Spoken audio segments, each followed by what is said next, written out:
10 years ago, on a snowy New Year's Eve, Kang-hee decided to move to Seoul to pursue her dreams. Cheon-yeon-soo felt reluctant to let her go. Kang-hee's father told him that his daughter would meet many good men in Seoul. Cheon-yeon-soo pretended not to care, but it deeply bothered him.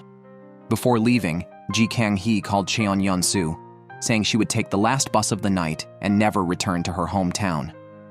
Upon hearing this, Cheon-yeon-soo rushed through the heavy snow to a motel called California, owned by Kang-hee's father and where she grew up. Inside one of the rooms, Kang-hee lay on a giant teddy bear, imagining the plump Cheon-yeon-soo as this warm bear. She wished Cheon-yeon-soo would join her in Seoul, but he needed to stay behind to care for his grandfather. Facing the inevitable farewell, Kang-hee suddenly asked Cheon-yeon-soo if he wanted to spend the night with her. Embarrassed, Cheon covered his ears. Kang-hee knew about the condom in Cheon's bag, a recent free gift from the motel. She then reached into his pocket, knowing they might meet new people once she left, but at least she hoped their first time would be pure and desire-free. After Cheon stopped refusing, Kang-hee drew closer, undressed, and took off his glasses. The night was destined to be a romantic memory. Afterward, Cheon tenderly helped Kang-hee into her coat and personally took her to the bus station. As the departure bus slowly approached, Cheon stood silently, while Kang-hee boarded with a forced smile, realizing the girl he liked was leaving. Cheon followed clumsily behind the bus until it disappeared in the winter snow. 10 years later in Seoul, Kang-hee was struggling. Originally an interior designer with dreams and talent, she faced salary delays and industry neglect due to her lack of qualifications, forcing her to delay her dreams. Now, Kang-hee spent her days on construction sites, enduring harassment and doing tasks unfit for a designer. After fighting back against a worker, she quit on the spot. Then, a woman approached her, offering a business card. She was the site supervisor and a director at a design company. Hwang Jong-gu had heard about Kang-hee and wanted her to join her company and return to her role as an interior designer.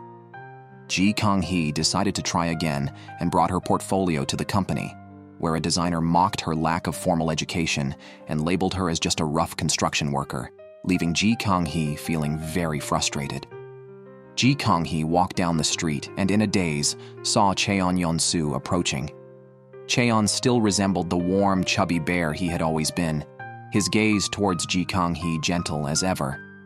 However, Kang-hee, unable to let go of her pride, loudly spoke to the imaginary Cheon-yeon-soo, stating if she didn't succeed this time, she would return to her hometown. Over the past 10 years, the one thing Kang-hee couldn't forget was Cheon-yeon-soo. On the bus back home, Cheon's eyes were always on her, and she loved resting her head on his shoulder, the warmest place in the world for her. Inspired by the memory of Cheon, Kang-hee boldly approached the mocking designer, confidently wearing smoky makeup, and spoke up. She believed that Hwang Jong-gu, despite knowing she was just a construction worker, had hired her as a designer, which proved her worth. Kang-hee confidently introduced herself to Hwang Jong-gu, who admired her bravery. After reviewing her portfolio, Hwang again expressed his appreciation and took Kang-hee to meet the department head. The head, a conventional thinker, looked down on Kang-hee's vocational education and had already chosen a highly educated, experienced designer from a big company. Hwang argued for Kang-hee and convinced the head to give her a short-term internship on a villa project. Grateful, Kang-hee was determined to make the most of this hard-earned opportunity. She followed the head to the villa, planning the design. The head had no original ideas, intending only to use the finest materials to satisfy the wealthy. Kang-hee, however, took the project seriously, exploring the villa and listening to the owner's preferences to design a space that met the client's true needs. The client was very pleased. Despite her efforts, the incompetent head dismissed her proposal, claiming she did not understand the wealthy. Consequently, Kang-hee was removed from the project. In contrast, Hwang greatly appreciated Kang-hee's design and clashed with the head over it.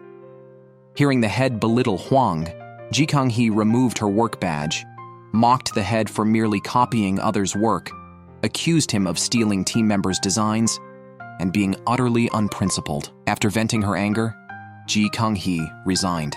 Now unsure of her future, she again saw the imaginary Cheon-yeon-soo, as warm as ever, but coldly passed by him, unable to face him after leaving everything for Seoul, only to end up in a mess. Cheon, always missing Ji Kang-hee, had successfully slimmed down and become handsome, working as a veterinarian back home. Every week, he visited Seoul, hoping to encounter the person he never stopped thinking about. It has been 10 years since Ji Kang-hee last visited her hometown or contacted Cheon Yeon-soo. Cheon never stopped searching for her. One day at a coffee shop, he spotted a familiar figure, Ji Kang-hee, the one he couldn't forget. After Ji Kang-hee left the coffee shop, Cheon followed, but she had already disappeared. That night, as he looked at the sad, snowy scene, the dream-chasing Ji Kang-hee reminisced about the past. As children, little Ji Kang-hee told little Cheon Yeon-soo that eating 10 snowflakes would lead to marrying one's first love. Taking it seriously, Cheon ate the snowflakes, dreaming of marrying Ji Kang-hee, his life's greatest dream. 10 years later, Cheon still ate the falling snow, still hoping to marry the person from his memories. Soon after, Cheon Yeon-soo's grandfather passed away. At the funeral, friends debated whether Ji Kang-hee should attend. Some thought she should, while others preferred she didn't, to spare Cheon any emotional turmoil. Amidst the crowd's stir, it was announced that Ji Kang-hee had returned. After 10 years, a reality-beaten Ji Kang-hee had come back to her hometown. In the corridor, Cheon approached and embraced his long-missed first love. Ji Kang-hee barely recognized the now slimmed-down Cheon, her look one of surprise and complexity. After saying goodbye to Cheon's grandfather, Ji Kang-hee hurriedly left the funeral without catching up with Cheon or greeting old friends. To Ji Kang-hee, her hometown represented a place she resented. Elders discussed her parents and her mixed heritage, topics she had heard too often growing up. Cheon followed her outside, pleading for her to stay for a meal. Ji Kang-hee responded coldly, and Cheon, raising his voice unintentionally, felt sad that Ji Kang-hee had not recognized him. After confronting her, Cheon immediately regretted it, fearing she might leave for Seoul in anger. Fortunately, Ji Kang-hee returned to the funeral and met an old friend. However, before they could chat, Ji Kang-hee overheard a local, Kim Haeon-yeol, mocking her and her friends as failures from a Motel family. Ji Kang-hee, who had always defended her friends, now confronted Kim directly, revisiting past incidents including a childhood story about Kim being struck by lightning. Kim, trying to appear calm, asked about Ji Kang-hee's job and income. Ji Kang-hee lied, handing out fake business cards and claiming to work for a top company. Kim remarked that life in Seoul wasn't impressive, as it looked glamorous but was actually miserable. Ji Kang-hee retorted that at least she was better than someone who impregnated a bar girl and dropped out of school, living off his parents. Angered, Kim threw water in her face. Ji Kang-hee responded by dumping sauce noodles on Kim's head and left the funeral in disarray. Cheon Yeon-soo's mother blamed Ji Kang-hee for her impulsiveness and immaturity. However, Cheon defended the girl he liked, blaming Kim Haeon-yeol instead. As snowflakes began to fall at night and Ji Kang-hee looked at her family's motel, she was lost in memories. On the day she left for a foreign place, she looked back at the motel, afraid of staying in her hometown and fearing her life would become as gloomy as the motel. At that time, Cheon Yeon-soo comforted her, promising to be there for her. For Ji Kang-hee, despite the darkness of her hometown, Cheon Yeon-soo was the only light in her life. Because of the unpleasant incident, Ji Kang-hee did not stay longer. She left without saying goodbye and hurried back to Seoul that night. Hearing of Ji Kang-hee's return, Cheon Yeon-soo looked sorrowful and sad. In Seoul, Ji Kang-hee lived in a cramped, dark room at an examination institute, filled with her life's belongings over the past 10 years. The next morning, Ji Kang-hee woke up to a call from the villa owner, Gum Seok-kyung, who was pleased with her design and wanted to meet. Ji Kang-hee remembered that she had been drinking a few days earlier and had laughed and cried in front of Gum Seok-kyung, complaining that the design required by the head was just a copy. Thinking about her drunken ramblings, Ji Kang-hee felt embarrassed. Then, Hwang Jung-gu called her for a meeting. Ji Kang-hee went to her former company and found the receptionist's attitude towards her had improved. Hwang Jung-gu brought great news. After Ji Kang-hee resigned, the incompetent head and Gum Seok-kyung discussed the design proposal. Gum Seok-kyung and his friend only liked Ji Kang-hee's work and wanted her as the villa's exclusive designer. The head had no choice but to find Hwang Jung-gu, begging him to bring Ji Kang-hee back and even promising her a permanent position. Now facing Ji Kang-hee, the head changed his previous attitude. However, Ji Kang-hee did not care. After attending the funeral back home, she realized life was short and wanted to work with people she liked. With that, Ji Kang-hee stylishly left. She decided to sell her design proposal to Gyum Seok-kyung as an independent designer. Gyum Seok-kyung offered Ji Kang-hee a generous fee, which she was happy about but did not accept. To her, being recognized for her design talent was far more important than the money. Fortunately, Ji Kang-hee's attitude won the favor of Gyum Seok-kyung and his friend Esther Park. Esther even gave Ji Kang-hee her wedding invitation, determined to be friends. Back at the examination institute, Ji Kang-hee received a call from a hometown friend who planned to visit Seoul and asked if she could stay overnight at Ji Kang-hee's place. Ji Kang-hee lied again, saying she would be away on a business trip.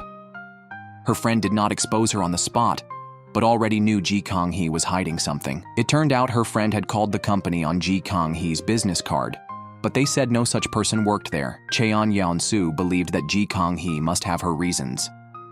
Soon, Ji Kang-hee attended Esther Park's wedding. Seeing the bride in her wedding dress, Ji Kang-hee imagined herself walking down the aisle with Cheon Yeon-soo as her groom. Snapping out of her daydream, she focused on her design sketches. Gyum Seok-kyung came over to chat and invited her to the evening's wedding party. Ji Kang-hee then remembered it was her birthday. Her friend remembered the date and called to wish her well. Hesitantly, Ji Kang-hee asked about Cheon Yeon-soo's life over the years. Her friend suggested she ask him directly and mentioned that Cheon had a date that night, which made Ji Kang-hee feel dejected. She then called Cheon Yeon-soo, who was thrilled to hear from her. Unfortunately, a girl he had just met appeared, and Ji Kang-hee hurriedly ended the call upon hearing another woman's voice. The woman, Yoon Nan-woo, was an acquaintance from university. After hanging up, Ji Kang-hee's father contacted her, wanting to meet at the motel to celebrate her birthday. Ji Kang-hee, feeling troubled, refused to see her father. Meanwhile, Gyum Seok-kyung approached her again, and Ji Kang-hee asked him to pretend to be her boyfriend. He agreed, and arm in arm, they went to the motel. Expecting her father, Ji Kang-hee was surprised to find Cheon Yeon-soo instead. Clearly, her father intended to set them up. Seeing Ji Kang-hee with another man, Cheon looked heartbroken but recognized Gyum Seok-kyung. 10 years ago, after Ji Kang-hee left her hometown, Cheon had searched for her every week in Seoul, from examination institutes to convenience stores. His search never stopped. Eventually, Cheon found Ji Kang-hee at a convenience store where she was arguing with her boss over unpaid wages. That day, it was Gyum Seok-kyung who intervened and defended Ji Kang-hee against her deceitful boss. That night, Ji Kang-hee noticed Cheon, but, driven by pride, did not want him to see her struggles.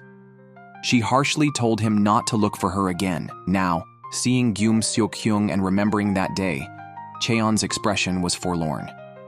Seizing the moment, Gyum Seok-kyung held Ji Kang-hee close, promising to take responsibility for her in the future.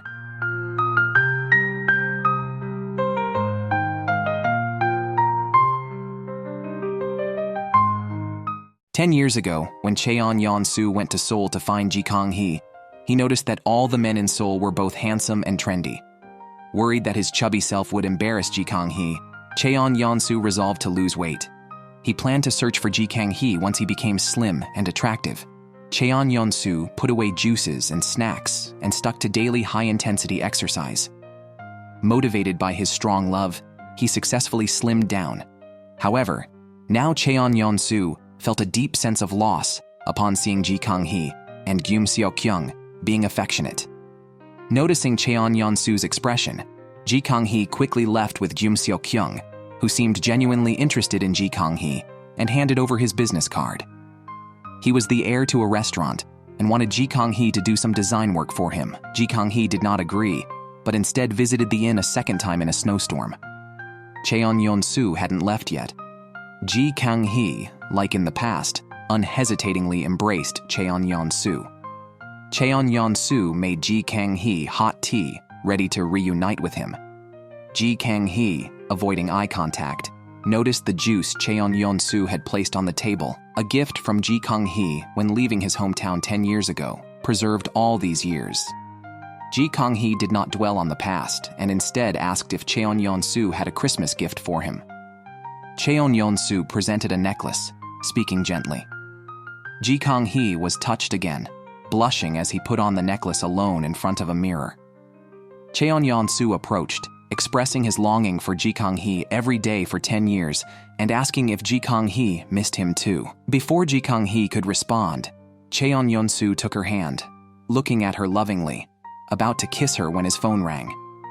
It was his mother. During the call, Ji Kang-hee recalled painful memories of being mocked in her hometown. Thinking of this, Ji Kang-hee's expression cooled. She took off the necklace, returned it to Cheon-yeon-soo, and expressed her disdain for her family's motel and hometown. She didn't want to be entangled with her past because of Cheon-yeon-soo and declared their relationship over. Although she cared for Cheon-yeon-soo, she felt she couldn't be responsible for his life, past or present, and didn't want him to wait in vain. Watching the snowy scene filled with memories, Cheon-yeon-soo sighed deeply, heartbroken. Soon, a new year began, with people hopeful for the future, counting down. Except Ji Kang-hee, who was alone in a small room, looking sad and eating dry bread. Fortunately, Hwang Jung-gu gave Ji Kang-hee a turning point by resigning from his job to start his own company and hoping Ji Kang-hee would join him. Ji Kang-hee was invited to Hwang Jung-gu's company, but was surprised when Hwang Jung-gu mentioned his plan to design motels. Upon hearing motel, Ji Kang-hee immediately stood up to leave. She was willing to design anything except motels. Ji Kang-hee then proactively contacted Gyum Seok-kyung, whom she had previously rejected, hoping for a job opportunity. Gyum Seok-kyung, the hotel heir, shared Hwang Jung-gu's idea of redesigning motels. This alarmed Ji Kang-hee, who had grown up in a motel, enduring disdain and ridicule. People from her hometown thought she was as disgraceful as those who secretly met in motels. Firm in her stance, Ji Kang-hee refused to join the project. That evening, Gyum Seok-kyung transferred 50 million won to Ji Kang-hee. At her door, Ji Kang-hee found Gyum Seok-kyung's friend, Esther Park, waiting outside. Esther did not persuade her to take the job, but listened to Ji Kang-hee's goals and dreams about owning her own company. Esther advised Ji Kang-hee that achieving her dreams required choosing the right partners. She mentioned Hwang Jung-gu's good reputation in the industry and Gyum Seok-kyung's sufficient investment funds. Esther, believing in her own trustworthiness, hoped Ji Kang-hee would join the company to fulfill her dreams. Moved by Esther's words, Ji Kang-hee changed her mind and joined the newly established design company, holding a minor share. After joining, Ji Kang-hee quickly engaged in work, discussing furniture colors and room ambiance with the team. Her journey towards her dream had a new beginning. During a site visit to a motel with Gyum Seok-kyung, Ji Kang-hee and he encountered a kissing couple in the elevator. The man was Kim Hyun-yeol, a former classmate who had mocked Ji Kang-hee in her hometown. As Ji Kang-hee predicted, Kim later spread rumors that Ji Kang-hee was visiting motels with men during the day, typical of a motel owner's daughter. He even warned Cheon-yeon-soo to see Ji Kang-hee's true nature. Cheon-yeon-soo, however, became angry at Kim on the spot.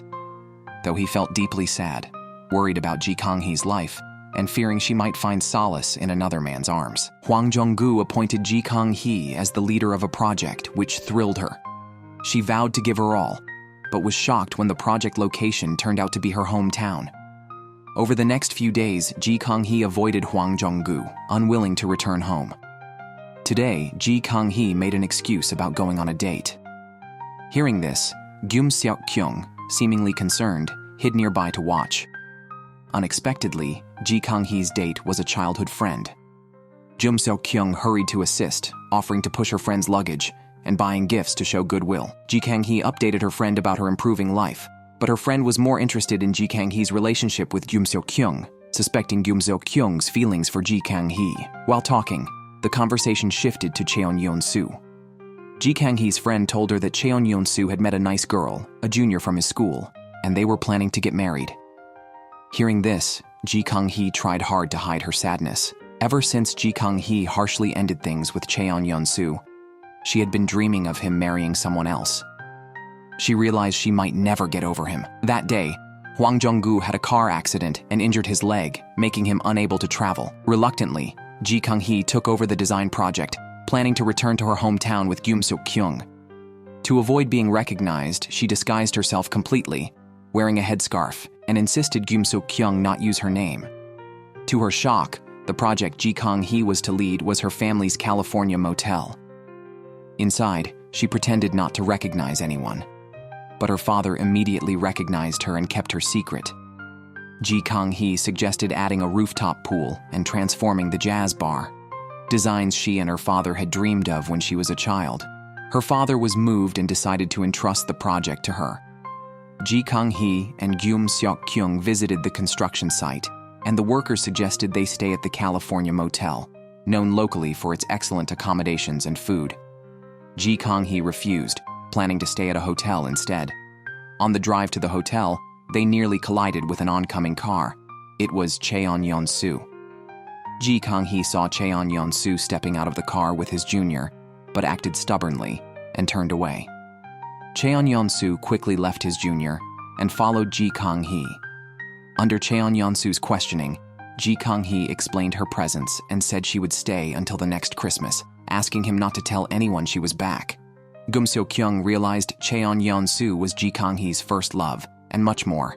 He was her savior. As a child, Ji Kang-hee was bullied until Cheon-yeon-soo transferred to her school. Guessing the sturdy new boy could help her fight back, Ji Kang-hee asked him to sit by her. As adults, Cheon-yeon-soo confessed he had liked her since they first became deskmates.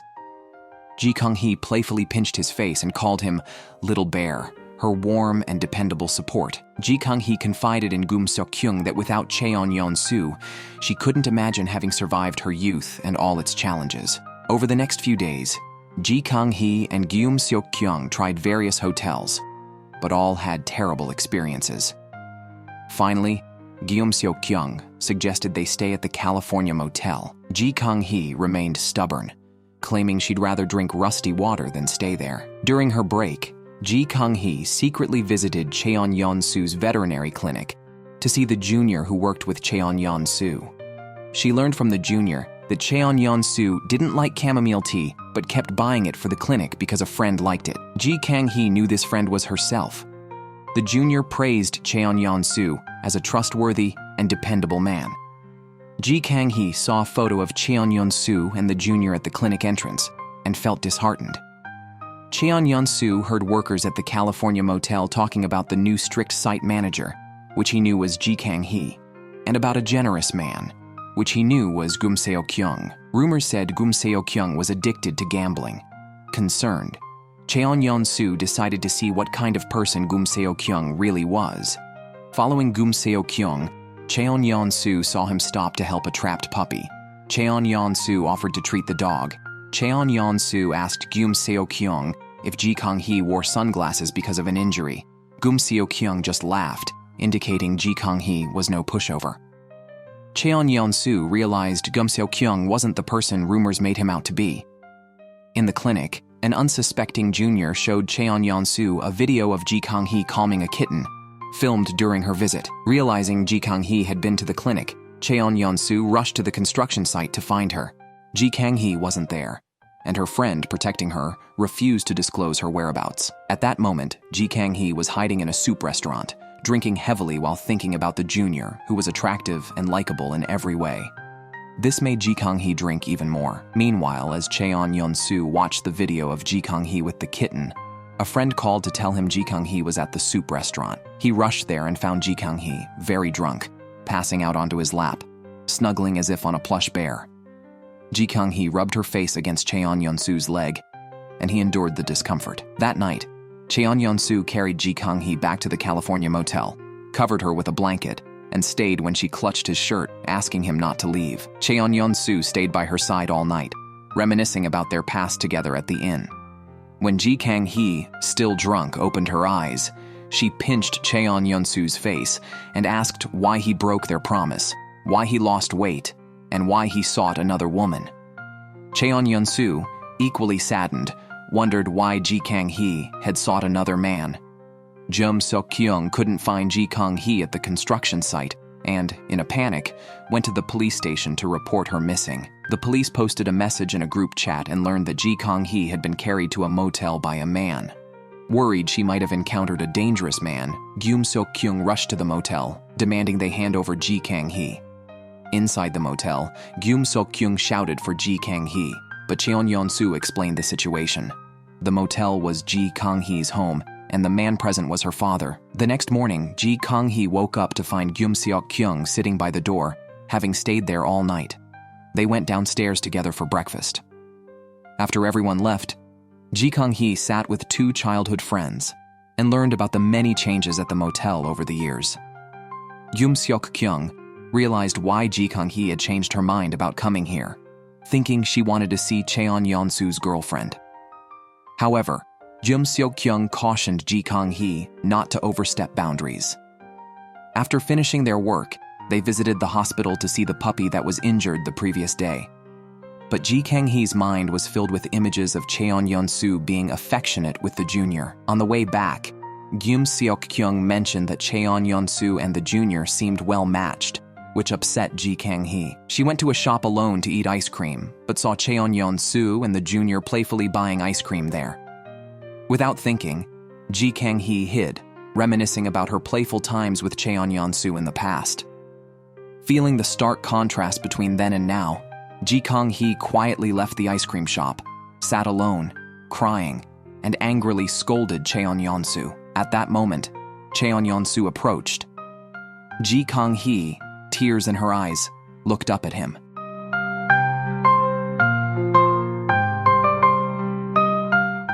Kang-hee openly stated that Cheon-yeon-soo had changed. Before Cheon-yeon-soo could explain, Kang-hee told him not to follow her. Cheon-yeon-soo did not listen and continued to follow the women. When Kang-hee turned around, Cheon-yeon-soo quickly hid. Not seeing Cheon-yeon-soo, Kang-hee felt some loss. At that moment, Seok-kyung caught up and saw Kang-hee's tears. Seok-kyung put his limited edition sunglasses on her. Cheon-yeon-soo, hiding in the shadows, looked lonely. Back at the motel, Cheon-yeon-soo left the ice cream he bought at the front desk, asking them to pass it to Kang-hee. In his room, Cheon-yeon-soo talked to the cat, lamenting that only he used to cheer up Kang-hee. But things seemed different now. When he left the room, a friend brought a pile of clothes with Kang-hee written on them and asked Cheon-yeon-soo to wear one. Tonight, the friends were hosting a welcome party for Kang-hee on the rooftop. A short while later, on the rooftop, friends prepared a gesture, laid out a red carpet, and warmly welcomed Kang-hee's return. Seeing her old friends from her hometown, Kang-hee reminisced about the past. Kang-hee, like a family member, had unconditionally defended Cheon-yeon-soo from bullies. Cheon-yeon-soo had always taken on tasks arranged by Kang-hee with courage. When his red bean bread fell to the ground, Kang-hee and friends shared their bread with him. Now Kang-hee greeted her grown-up friends, showing particular concern for Cheon-yeon-soo. Cheon-yeon-soo seemed satisfied with his life, believing that inheriting his grandfather's veterinary clinic in the countryside was meaningful. Friends also asked about Kang-hee, curious about her life in Seoul. Kang-hee hesitated and hurriedly excused herself without answering. A best friend reminded Cheon-yeon-soo about Seok-kyung, a man from Seoul who was with Kang-hee. Kang-hee told Seok-kyung about her past, from leaving her hometown to striving in Seoul. She had thought she lived passionately for her dreams. Today, seeing her friends living stable lives, she felt like only she had become an unsuccessful failure. Hearing this, Seok-kyung shouted into the air, affirming that Kang-hee was living wonderfully. The next day, a junior called Cheon-yeon-soo and urgently asked her to go on a business trip to treat cows in a nearby village. The junior had never treated large animals and was flustered. Kang-hee, seeing her panic, spontaneously drove her there. The inexperienced junior made the cattle owner anxious. Fortunately, Cheon-yeon-soo arrived later. Inside the ranch, Cheon-yeon-soo and the junior worked seamlessly together, but Kang-hee felt even more lost. On the way back, Kang-hee saw a sign for a Hanwoo, Korean beef festival, and immediately became anxious. Once the festival started, local roads would be temporarily closed, preventing concrete mixers from reaching the construction site and causing project delays. Thinking of this, Kang-hee couldn't help but shout out loud, wishing to leave quickly and return to Seoul. Cheon-yeon-soo overheard this. Through a close friend, Cheon-yeon-soo and others learned about Kang-hee's worries. To help her, Cheon-yeon-soo began advocating for a change in the festival location, promising a month of free veterinary services for the villagers' cattle. After gaining collective agreement, he went door to door persuading ranch owners. Kang-hee was unaware of Cheon-yeon-soo's efforts. Arriving at a ranch, Kang-hee tried to convince an old acquaintance, the ranch owner, to relocate the festival. The owner, who looked down on Kang-hee and her deceased mother, blamed Kang-hee for her father's predicament and even accused her of causing her mother's and grandmother's deaths. To retaliate against the owner's harsh words, Kang-hee once locked him in a storage room as a prank. The man still held a grudge and demanded Kang-hee apologize by kneeling. Cheon-yeon-soo, hiding nearby, stepped forward to defend her. Kang-hee did not want Cheon-yeon-soo's help, as thinking about him brought back painful memories. Behind the scenes, Seok-kyung also supported Kang-hee. Together with Seok-kyung, Cheon-yeon-soo met with police responsible for traffic management and helped post notices about the change of venue. Kang-hee thanked Seok-kyung and agreed to attend the festival with him. At the festival, Cheon-yeon-soo's junior escorted his mother, who praised the junior in front of Kang-hee. Villagers commented that the junior and Cheon-yeon-soo were a perfect match. Kang-hee forced a smile and congratulated Cheon-yeon-soo and his mother. Cheon-yeon-soo's mother, mistaking Seok-kyung for Kang-hee's boyfriend, congratulated her on finding a good partner. Seok-kyung tried to clarify, but Kang-hee, holding his arm, quickly left and asked him to pretend to be her boyfriend until the construction was finished. Seok-kyung, smiling, refused, stating he had conditions of his own. As the festival was ending, Cheon-yeon-soo waited to explain his relationship with the junior to Kang-hee. However, Kang-hee spoke first, sharing her impressions of her hometown. When the tipsy junior approached and joked innocently with Kang-hee, she excused herself, reflecting on the junior's carefree nature. Kang-hee felt that compared to her own ambitious self, the junior might be more suitable for Cheon-yeon-soo. Cheon-yeon-soo had already declined the junior's wish to stop working together at the same veterinary clinic. The junior knew the reason was due to rumors about them in the village, but she didn't care, thinking the rumors gave her an excuse not to go on arranged dates. If the rumors got out of control, she was ready to actually start a relationship. At the end of the festival, Cheon-yeon-soo's mother came looking for her husband, but found him being too close to another woman. She reacted by flipping over a table and scolding the woman who flirted with her husband. The husband retaliated by scolding his wife. Amidst the chaos, villagers watched. Kang-hee's father stepped in to break up the fight. This scene was all too familiar to Kang-hee, having seen similar incidents many times at their family motel. Depressed, Kang-hee returned to the motel. At the front desk, she received a cup of ice cream left for her by someone, which she knew had to be from Cheon-yeon-soo. Thinking of him, Kang-hee went to his room at the motel, where she found photos from their childhood and a teddy bear her father had given her 10 years ago. Before leaving Seoul 10 years earlier, Kang-hee had asked Cheon-yeon-soo to sell the bear and forget her. Realizing that Cheon-yeon-soo might never have changed his feelings, Kang-hee rushed out to find him and asked why he was helping her and if he still liked her. Cheon-yeon-soo, filled with disappointment, said it was the last thing he could do for her, but now he decided to forget Kang-hee and asked for some time. Taken aback by his sudden decisiveness, Kang-hee was stunned and unprepared. Back at the motel, Kang-hee threw away the ice cream Cheon-yeon-soo bought for her. Later, at a dinner with old classmates arranged by a best friend, Kang-hee learned the meal was paid for by Seok-kyung. During the meal, classmates taunted her best friend, calling her poor and unable to marry despite many dates. Disgusted, Kang-hee left the dinner. Back at the motel, Kang-hee overheard Cheon-yeon-soo's mother and villagers discussing marriages and divorces, reinforcing her negative view of her hometown as a place of prejudice. As Cheon-yeon-soo's junior enthusiastically greeted Kang-hee outside the motel, Kang-hee ignored her and walked in. Cheon-yeon-soo knew Ji Kang-hee was still angry with him. On the way home, the tipsy junior suddenly told Cheon-yeon-soo to go find Ji Kang-hee, guessing she was the one he had been waiting for. Ji Kang-hee, still upset, was furiously cleaning the bathroom and cursing Cheon-yeon-soo. At that moment, Cheon-yeon-soo returned to the motel and heard Ji Kang-hee talking to herself next door. He hid by the door to eavesdrop, but was interrupted by the approach of a front desk employee. At midnight, Ji Kang-hee kept talking. Cheon-yeon-soo thought she was on the phone with a boyfriend, which upset him and led to a bizarre dream. In the dream, Ji Kang-hee was hugging Gyum Seok-kyung, calling him her husband, and saying Cheon-yeon-soo belonged to the junior.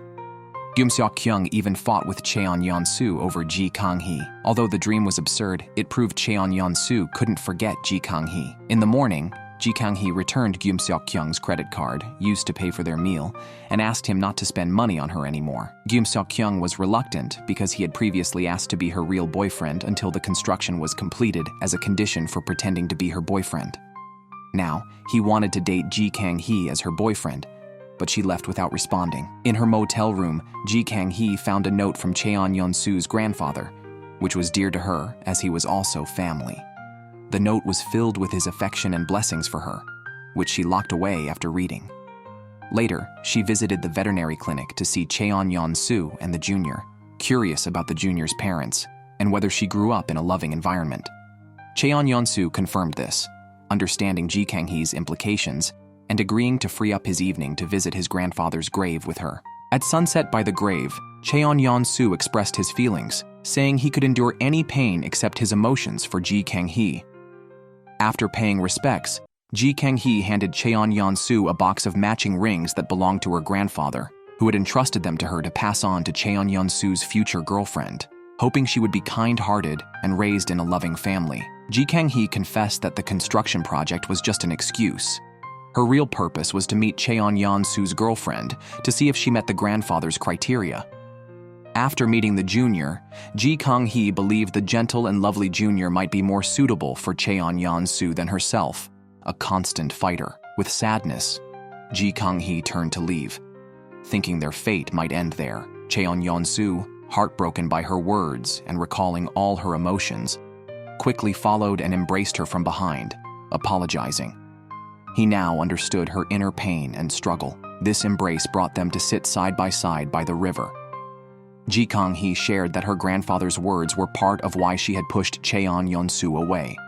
In a sudden move, Cheon-yeon-soo threw the rings into the river. Ji Kang-hee panicked and rushed into the water to retrieve them, wanting to fulfill her grandfather's last wish. Cheon-yeon-soo, more anxious, followed to persuade her. Ji Kang-hee lost her balance and fell into his arms. In a moment, their eyes met, and then Ji Kang-hee playfully pushed Cheon-yeon-soo into the river, drenching them both. On the way back, Cheon-yeon-soo draped his coat over Ji Kang-hee and began to clear up the rumors about him and the junior. It turns out that all the rumors were just village gossip. Returning to the motel, Ji Kang-hee smiled to herself, recalling Cheon-yeon-soo's words about clearing up the rumors with the junior. Cheon-yeon-soo, meanwhile, looked at an old photo of himself with Ji Kang-hee, mimicking the smile he had in the picture. The next day, Ji Kang-hee was surprised to see Hwang Jong-gu in the village, asking to meet a man who turned out to be her own father. Hwang Jong-gu viewed her father as a gentle gentleman. Ji Kang-hee also learned from Hwang Jong-gu that he had helped buy the teddy bear her father gave her. Hearing this, Ji Kang-hee rushed back to the motel, intending to throw away the bear. In front of Cheon-yeon-soo, Ji Kang-hee recalled her many resentments towards her father. As a child, Ji Kang-hee had an unborn brother who was lost due to a miscarriage caused by her mother's stress, while her father was busy with another woman. From that day, Ji Kang-hee started calling her father by his name, grew to despise him, and viewed him as a philanderer. Ji Kang-hee also revealed to Cheon-yeon-soo that the woman with her father, the night of the brother's death, was Cheon-yeon-soo's mother. Ji Kang-hee couldn't forgive either her father or Cheon-yeon-soo's mother. As for Cheon-yeon-soo, Ji Kang-hee said they could only be together if he could let go of his mother. Cheon-yeon-soo remained silent and didn't answer. After leaving these words, Ji Kang-hee planned to return to Seoul. The sound of her footsteps echoed in the hallway, but Cheon-yeon-soo hesitated and never reached for the door handle. Eventually, Ji Kang-hee left, leaving behind a place full of memories and disdain. In Seoul, Ji Kang-hee felt a long-missed sense of freedom. Yet no matter what she did, she couldn't stop mentioning Cheon-yeon-soo's name. Cheon-yeon-soo was similarly affected, always looking sad when viewing photos with Ji Kang-hee. Jum Seok-kyung, still at the motel, intentionally took Ji Kang-hee's calls in front of Cheon-yeon-soo, pretending to be cheerful. Privately, Cheon-yeon-soo checked Jum Seok-kyung's social media and zoomed in on photos of Ji Kang-hee, still very concerned about their relationship. Back in Seoul, Ji Kang-hee was distracted during meetings. Esther Park approached her to talk about Jum Seok-kyung's solo adventures in the countryside. Despite the distance, Esther Park knew everything about Jum Seok-kyung's encounters in the village. Ji Kang-hee found this amazing. Esther Park explained that she and Jum Seok-kyung had been friends since childhood, and that, compared to the potentially fleeting nature of romance, friendships often last longer. Hearing this, Ji Kang-hee decisively returned to her hometown, went to the motel to see Cheon-yeon-soo, and decided that if she couldn't forget him, she might as well be friends with Cheon-yeon-soo. Ji Kang-hee took out a box of ice cream to share with Cheon-yeon-soo as friends. Soon after, Cheon-yeon-soo entered Ji Kang-hee's room and began eating the ice cream with her spoon. Ji Kang-hee complained that Cheon-yeon-soo was finishing it all, but Cheon-yeon-soo surprised her with a sudden kiss. He did not want to be just friends. After his passionate kiss, Ji Kang-hee did not resist. Ji Kang-hee's dad appeared outside with drinks, calling for his daughter. Ji Kang-hee hurriedly hid Cheon-yeon-soo and scrambled to tidy the messy bed. While her father spoke, Jum Seok-kyung ran over. Ji Kang-hee quickly pulled Jum Seok-kyung away. During their conversation, Ji Kang-hee was preoccupied with thoughts of her intimate moment with Cheon-yeon-soo, worried that he might be upset about having to hide. Later that night, Cheon-yeon-soo had left the room, and Ji Kang-hee felt sad, unsure about their relationship's status. Cheon-yeon-soo, too, was thinking about Ji Kang-hee, reminiscing about their kiss. Shortly after, Ji Kang-hee called him to meet on the motel's rooftop. There, Cheon-yeon-soo asked if she was truly confident about being just friends. Ji Kang-hee, still defiant, said their relationship should end. Cheon-yeon-soo, heartbroken, impulsively agreed it should end. That night, both reminisced about their parting at the station 10 years ago when Ji Kang-hee had given Cheon-yeon-soo a drink with a small house drawn on it, and he had chased after her train. Now, after declaring an end to their relationship, Cheon-yeon-soo intentionally ignored Ji Kang-hee, turning away whenever he saw her. Ji Kang-hee visited Cheon-yeon-soo's veterinary clinic, asking for citrus tea. Cheon-yeon-soo brewed the tea, but coldly told her to leave after drinking. Noticing Cheon-yeon-soo had left without his scarf, Ji Kang-hee hung it in his motel room. When she returned, she found that Cheon-yeon-soo had returned the scarf to her. Ji Kang-hee, angry, knocked on his door and once again summoned him to the rooftop, insisting he keep the scarf, or they couldn't even be friends. Cheon-yeon-soo, somewhat upset, told Ji Kang-hee to give the scarf to her boyfriend. The next day, the junior told Ji Kang-hee at the construction site that a donkey had arrived at the hospital and asked for her help to build a shelter for it. Learning that Cheon-yeon-soo hadn't sent her, Ji Kang-hee let Jum Seok-kyung go instead. Cheon-yeon-soo showed hostility when Jum Seok-kyung arrived, and the two men competed while sawing wood, each disliking the other. Ji Kang-hee took the initiative to draw the donkey shelter plans and had Jum Seok-kyung push the cart with the wood. She then used her professional skills to build a stylish donkey barn. For Ji Kang-hee, this task was not difficult as her dream was to build her own house, including a room for Cheon-yeon-soo.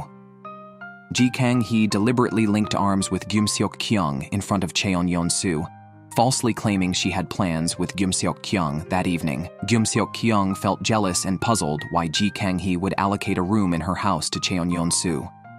Cheon-yeon-soo remembered Ji Kang-hee saying as a child that she wanted to build her own sanctuary, reserving one room specifically for him. Cheon-yeon-soo went to drink alone, but saw Jum Seok-kyung with another woman, appearing very close. Cheon-yeon-soo confronted them, sitting down to ask about the woman's identity. Esther Park arrived just in time to clarify, stating she was only friends with Jum Seok-kyung. After Esther left, Jum Seok-kyung invited Cheon-yeon-soo to sit and drink together. The two men subtly competed, each claiming to be the better person for Ji Kang-hee. Cheon-yeon-soo mentioned visiting many temples and churches in Seoul, praying each time for Ji Kang-hee's happiness. Gyum Seok-kyung countered, saying Ji Kang-hee disliked people who knew her past.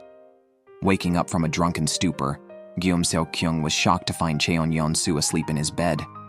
Cheon Yeon-soo quickly clarified that he hadn't done anything inappropriate. Gyum Seok-kyung reached out his hand, suggesting they become friends as Ji Kang-hee's friends. After a moment's hesitation, Cheon Yeon-soo shook hands with Gyum Seok-kyung, but internally marked him as a rival to be closely watched. Cheon Yeon-soo followed Gyum Seok-kyung to the construction site, wanting to speak with Ji Kang-hee. He ended up saying what Ji Kang-hee least wanted to hear, that they should just be friends. Afterward, Cheon Yeon-soo extended his hand to Ji Kang-hee, and Gyum Seok-kyung quickly intervened, ensuring their hands met. Ji Kang-hee looked sad. The junior received a basket of flowers with 2 concert tickets, gifts from Cheon Yeon-soo, worrying that Cheon Yeon-soo's gesture was just a spur-of-the-moment decision. However, the flowers and tickets were actually sent by Cheon Yeon-soo's mother, who insisted her son date the junior because she had found a new partner and was getting married. She hoped her son would marry before her. That evening, Ji Kang-hee saw the junior holding the flower basket dearly and learned the flowers were from Cheon Yeon-soo. Ji Kang-hee got angry, verbally blessing the junior, but then kicking a can harshly as she turned away. At the motel entrance, a village friend handed Ji Kang-hee flowers intended for a confession to Ji Kang-hee's best friend, who hadn't shown up all day.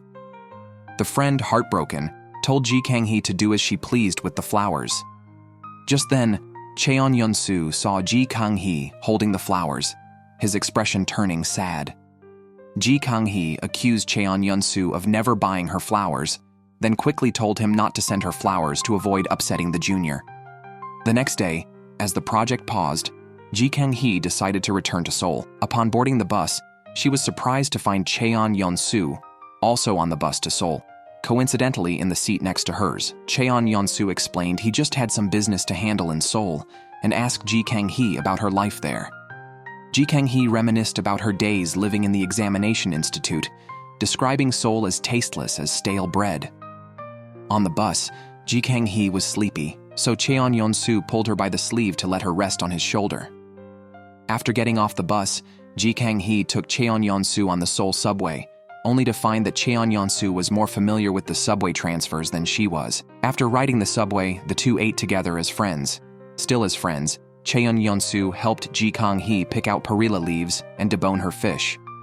Ji Kang-hee also picked a piece of fish and offered it to Cheon Yeon-soo.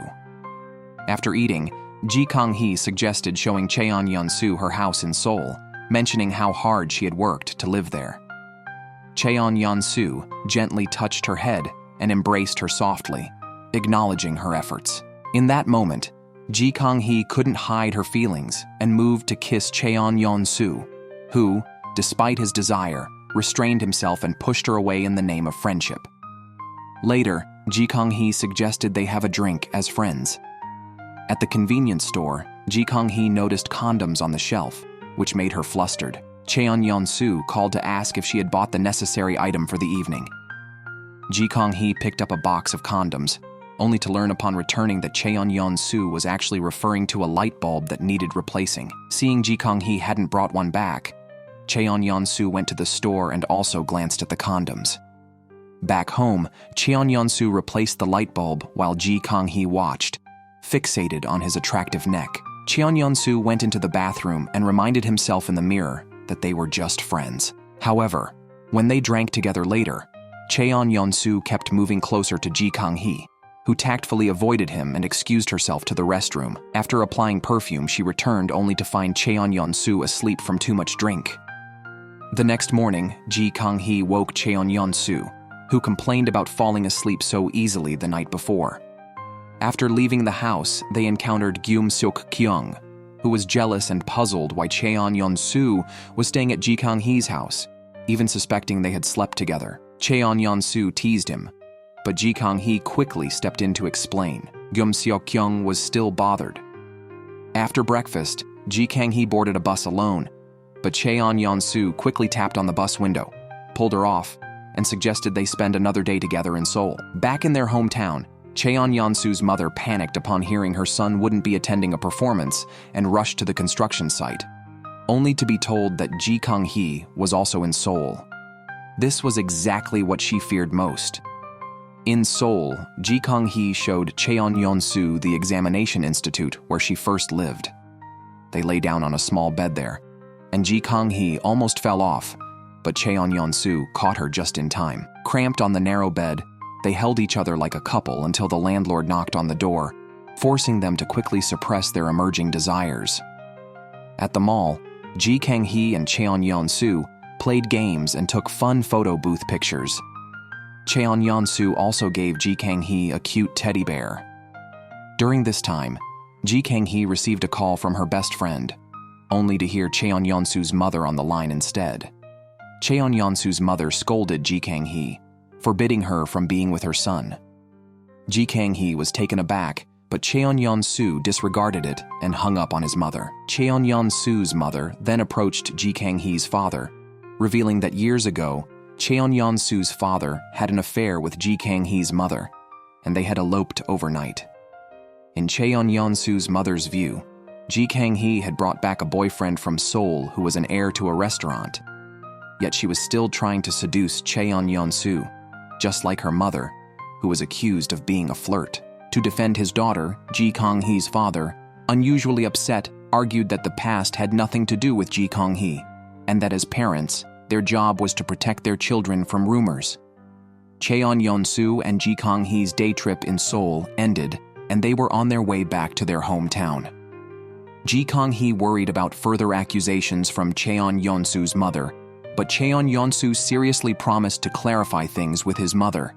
Upon arriving, Cheon-yeon-soo's mother confronted and scolded Kang-hee. To protect Kang-hee, Cheon-yeon-soo desperately held back his mother. Meanwhile, Kang-hee's best friend asked if she was dating Cheon-yeon-soo. Kang-hee, with a sad look, explained that both her best friend and Cheon-yeon-soo had stayed at her house, and were just friends, nothing more. On the other hand, the junior learned from Cheon-yeon-soo that the flowers and concert tickets were actually sent by his mother. The junior felt disappointed and wished to clear up the rumors with the villagers. However, Cheon-yeon-soo asked her to wait until Kang-hee finished her project and left the village to explain, fearing that the villagers would blame Kang-hee for their breakup. To hasten the separation between her son and Kang-hee, Cheon-yeon-soo's mother faked an illness, admitted herself to the hospital, and instructed her son to move out of Kang-hee's motel immediately. The night of the elopement years ago, Cheon-yeon-soo's father had an accident, but Cheon-yeon-soo remained firmly on Kang-hee's side. His mother was also uncompromising and even forbade him from being friends with Kang-hee. She complained about the construction site Kang-hee was managing, leading to a temporary work stoppage. Kang-hee planned to halt the project and return to Seoul. The night before her departure, Cheon-yeon-soo's mother confronted Kang-hee, bluntly saying she was as promiscuous as her mother. Angered, Kang-hee spitefully retorted that since her mother had taken Cheon-yeon-soo's mother's husband, she might as well take her son. To prevent further harm to Kang-hee, Cheon-yeon-soo quickly removed his mother from the motel.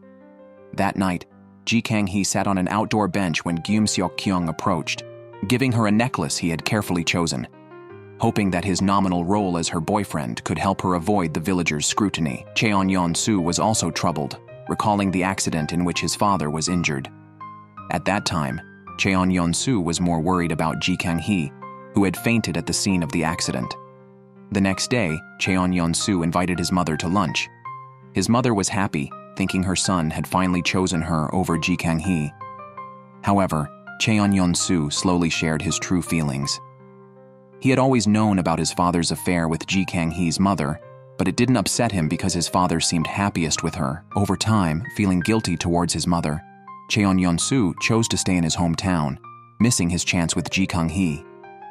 Now, realizing he couldn't let go of Kang-hee, he decided to return to her and break the barrier of just friends. After clarifying things with his mother, Cheon-yeon-soo rushed to find Kang-hee, pulled her into an alley, and kissed her passionately, unable to bear just being friends anymore. However, back at the motel, Kang-hee remembered the previous night when Seok-kyung had given her a necklace, hoping to be her official boyfriend before the project ended. Kang-hee thought pretending to be lovers with Seok-kyung could shield her from village gossip and expedite the resumption of her complained-about project. Ji Kang-hee met with Cheon-yeon-soo to explain the situation about the necklace. Cheon-yeon-soo was relieved to hear that Guillaume Seok-kyung was just a work-related connection. He chuckled softly and affectionately kissed Ji Kang-hee, happy that today marked the start of their official relationship. While Ji Kang-hee received a call from Guillaume Seok-kyung, she stepped out of the motel, followed by numerous bystanders who each handed her a rose.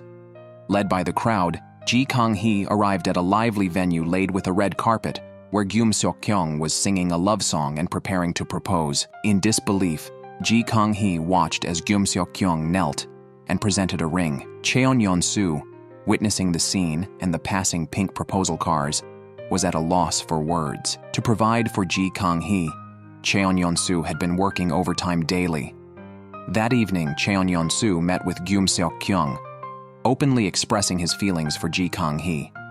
Listening intently, Guillaume Seok-kyung promised to step back, but asked Cheon-yeon-soo to ensure he never hurt Ji Kang-hee, or he wouldn't let him off easily. Back at the motel, Cheon-yeon-soo shared his conversation with Ji Kang-hee, who had already told her best friend about their relationship. Ji Kang-hee and Cheon-yeon-soo were happily dating, unaware that their intimate moments were photographed and sent to Guillaume Seok-kyung. Seeing the photos, Guillaume Seok-kyung was visibly upset, and his friend Esther Park tried to comfort him, praising his good looks and success, suggesting Ji Kang-hee had lost out. Esther also confessed that she had once hoped to marry Guillaume Seok-kyung, but he had never made a move, leaving them as just friends. Guillaume Seok-kyung was surprised when Esther Park suddenly switched to a lighter tone, jokingly claiming she was just trying to cheer him up. To help Guillaume Seok-kyung relax, Esther took him shopping to pick out clothes for her unborn child. While shopping, Guillaume Seok-kyung saw Esther's husband being intimate with another woman. He immediately confronted the man with a punch, until Esther explained that the woman was just her husband's cousin. Her husband also quietly warned Guillaume Seok-kyung not to get too close to his wife. Meanwhile, in the countryside, a villager informed Cheon-yeon-soo that his mother was so angry she hadn't eaten in days. Cheon-yeon-soo tried to contact her, but she wouldn't answer her phone. In an effort to make her son compromise, Cheon-yeon-soo's mother was hiding out in a temple. Despite this, Cheon-yeon-soo ignored his mother's actions and continued to date Ji Kang-hee. That morning, Cheon-yeon-soo made a delicious breakfast for Ji Kang-hee and suggested they hold hands openly in public. Ji Kang-hee agreed. That day, they went to a shop to pick out rings. Cheon-yeon-soo had withdrawn money from his savings to buy an expensive ring for Ji Kang-hee, but knowing Cheon-yeon-soo wasn't wealthy, Ji Kang-hee chose a cheaper but well-designed ring. After purchasing the affordable ring, Cheon-yeon-soo promised to buy the best for Ji Kang-hee in the future.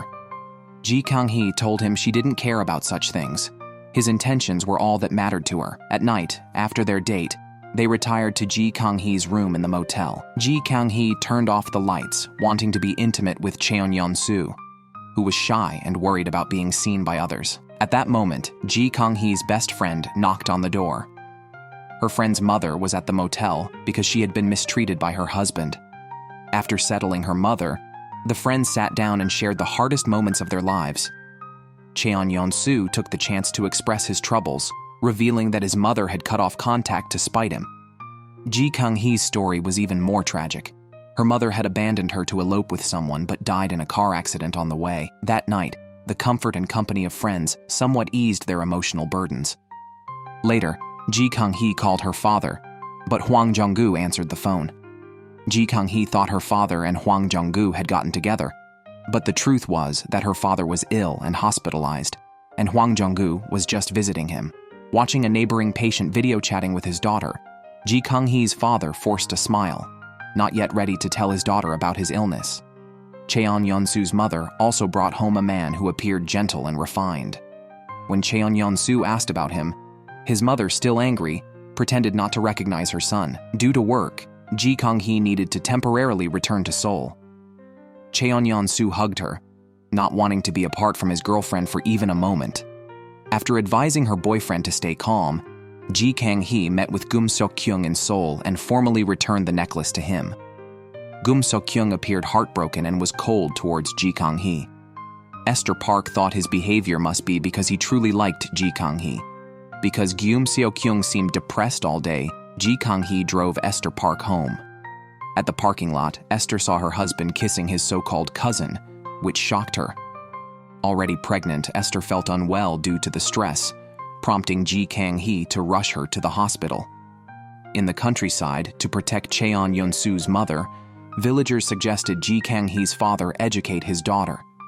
They advised Kang-hee to accept Seok-kyung's marriage proposal instead of being with Cheon-Yeon-soo. Even Cheon-Yeon-soo's mother sought help from Kang-hee's father. To everyone's surprise, he agreed, not wanting his daughter blamed by villagers or mistreated by Cheon-Yeon-soo's mother. That evening, Cheon-Yeon-soo's father kept his promise and asked his daughter if she could break up with Cheon-Yeon-soo if he ended things with Hwang Jong-gu. Kang-hee was surprised, hearing opposition from her father for the first time. Despite her father's disapproval, Kang-hee decided to ignore it. Cheon-Yeon-soo resolved to follow Kang-hee and planned to go to Seoul. Before leaving, Kang-hee encountered Cheon-Yeon-soo's mother, who spitefully said that Kang-hee would meet the same fate as her mother. Disturbed by these words, Kang-hee was distracted on the ride back to Seoul and thought she saw a car accident, urging Cheon-Yeon-soo to stop. He couldn't react in time and crashed. Upon hearing the news, Cheon-Yeon-soo's mother and Kang-hee's father rushed to the hospital. Fortunately, Cheon-Yeon-soo and Kang-hee were not seriously injured. After Kang-hee woke up, her father took her back to the motel and stayed by her bedside all night. Kang-hee asked about the night of her mother's car accident, wanting to know why her father wasn't with her mother. Her father, guilt-ridden, said it was the most regrettable day of his life. That night, Kang-hee's mother had plans to leave Korea with her husband for their hometown in California. When her husband failed to show up, disappointed, she eloped with Cheon-Yeon-soo's father, leading to the tragic accident that night. Cheon-Yeon-soo and Kang-hee, hidden in the father's car, witnessed the accident scene and saw their parents fall in a pool of blood. However, Kang-hee didn't know that her father had missed their appointment because he had gone to collect a debt. He was tricked and lost the money, which was meant to help his wife achieve her dream. After a fight with the debtor, Kang-hee's father was detained, causing him to miss the meeting with his wife. Now, reflecting on the past, Kang-hee walked out of the motel and ran to the site of her mother's car accident. Memories of the tragic past, which she had deliberately hidden and lost, began to resurface. The next morning, upon hearing that Kang-hee had run out, Cheon-Yeon-soo urgently searched for her. Finding her, he embraced his deeply loved girlfriend tightly, fearing he might lose her one day. Back in Seoul, Kang-hee reproached Seok-kyung, whose work had several errors.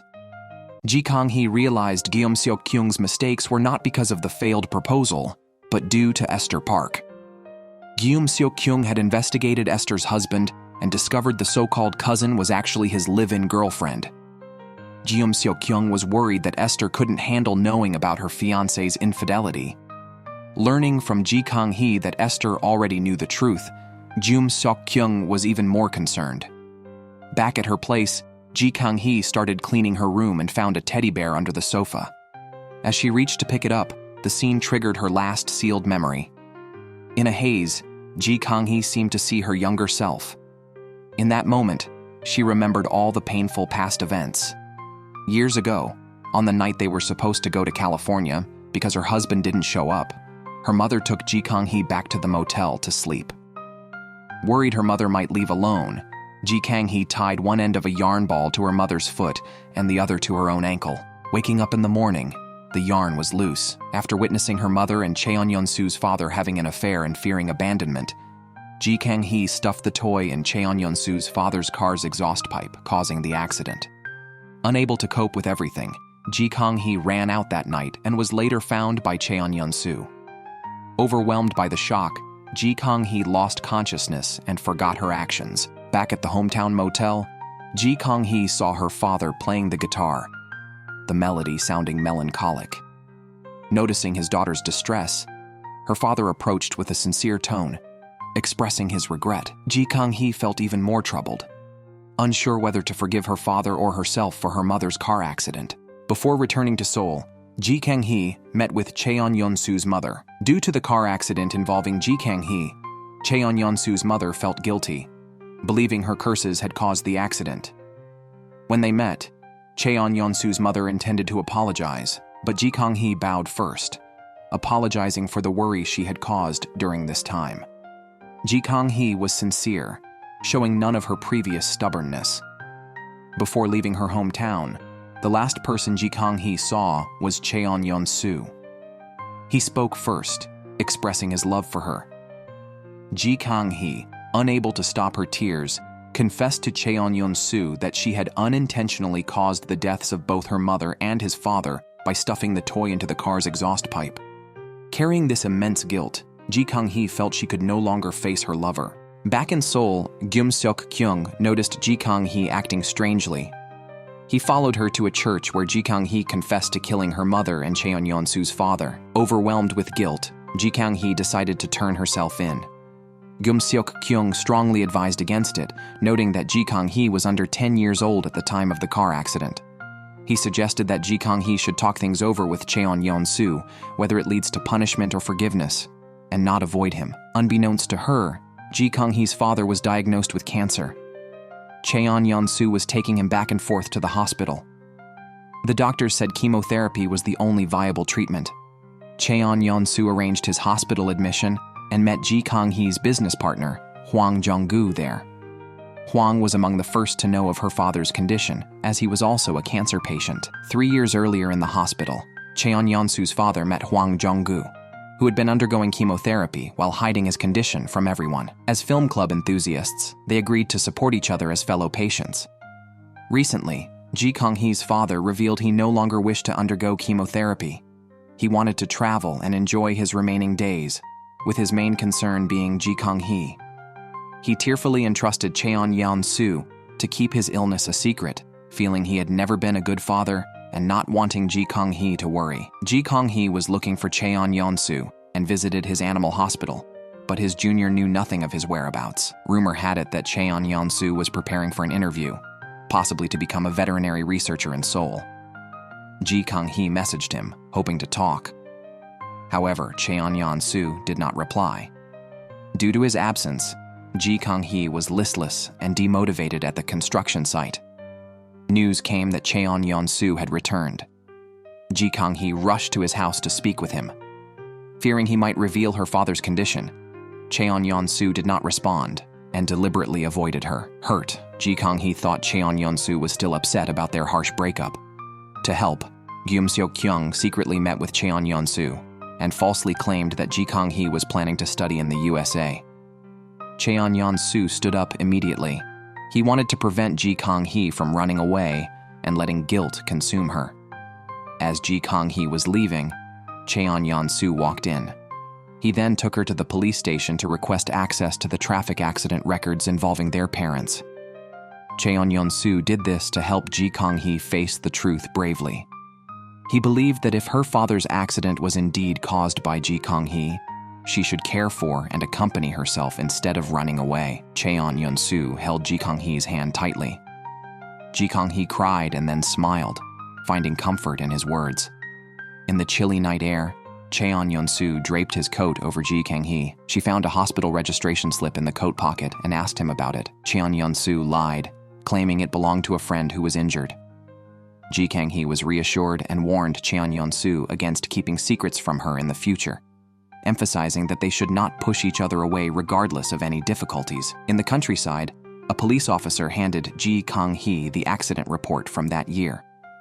She discovered that the accident was caused by several cars skidding and colliding in the snow, unrelated to the teddy bear she had stuffed in the exhaust pipe. Confirming this truth, Ji Kang-hee felt relieved. Cheon-Yeon-soo silently hugged her, offering comfort without words.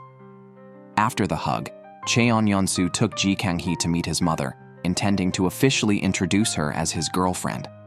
However, Cheon-Yeon-soo's mother could not let go of the past or accept Ji Kang-hee. Apart from the affair between Ji Kang-hee's mother and her husband, what troubled Cheon-Yeon-soo's mother more was the teddy bear incident. The car belonged to her, and she believed Ji Kang-hee's act was revenge for speaking ill of her mother. Hearing this, Ji Kang-hee knelt before Cheon-Yeon-soo's mother, apologizing and begging for forgiveness. Cheon-yeon-soo, disregarding his mother's objections, helped Ji Kang-hee up. Ji Kang-hee had always been the most important person in his life, past and present.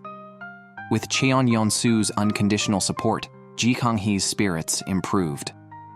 That night, back at the California Inn, Ji Kang-hee went to her father's room. He pretended everything was fine, but Ji Kang-hee noticed he had brought back a large bag of medicine from the hospital. When questioned, her father lied. Ji Kang-hee asked Cheon-yeon-soo, who also lied to ease her mind. However, Ji Kang-hee found out that the medicines were anti-cancer drugs. Suspicious, she followed Cheon-yeon-soo and her father to a sanatorium, where she saw her father filling out an admission form. Confronted, her father finally told the truth. Heartbroken by the deception, Ji Kang-hee reproached Cheon-yeon-soo for keeping secrets. Undeterred, Cheon-yeon-soo got into Ji Kang-hee's car, more determined than ever to stay by her side. Upon learning of her father's cancer, Ji Kang-hee returned to Seoul with Cheon-yeon-soo. She pretended to be strong, continued eating, but tears fell unconsciously. The food in front of her had all been sent by her father.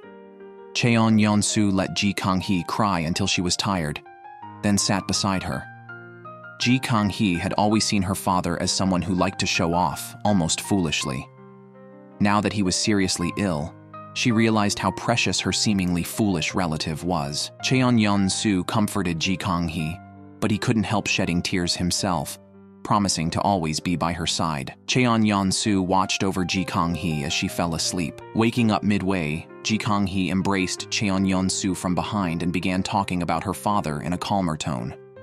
She started to regret the days she disliked him and wished she had spent more time with him. Cheon-yeon-soo advised that caring too much could lead to missed opportunities and urged her to meet those she wanted to see without regrets. Inspired by his words, Ji Kang-hee returned to the California Inn. At her father's door, Ji Kang-hee forced a smile. Her father saw through her concern and joked like a child. Despite her forced cheer, Ji Kang-hee's eyes began to redden.